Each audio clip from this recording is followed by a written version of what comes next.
All right, welcome guys. We are going to show you how to make some candles. This is going to be part one. We are melting our wax currently in the double boiler system.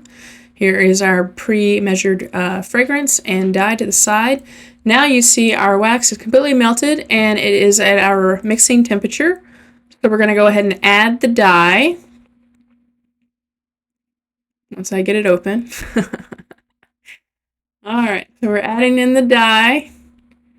I can't remember how many pounds of wax this is. It's at least 10, maybe 15 pounds of wax. So it requires quite a bit of dye. And that bag calls for 1 pound per 10 pounds. So we only used about 2/3 of the bag. Now I'm mixing that in. Make sure, obviously, it gets completely incorporated into the wax. I always do dyes first because they tend to lower the temperature of the wax mixture. So I'm stirring that in really good, and I try to use about a 2-minute timer normally whenever I'm mixing my ingredients. Now we're going to add our fragrance to the pot.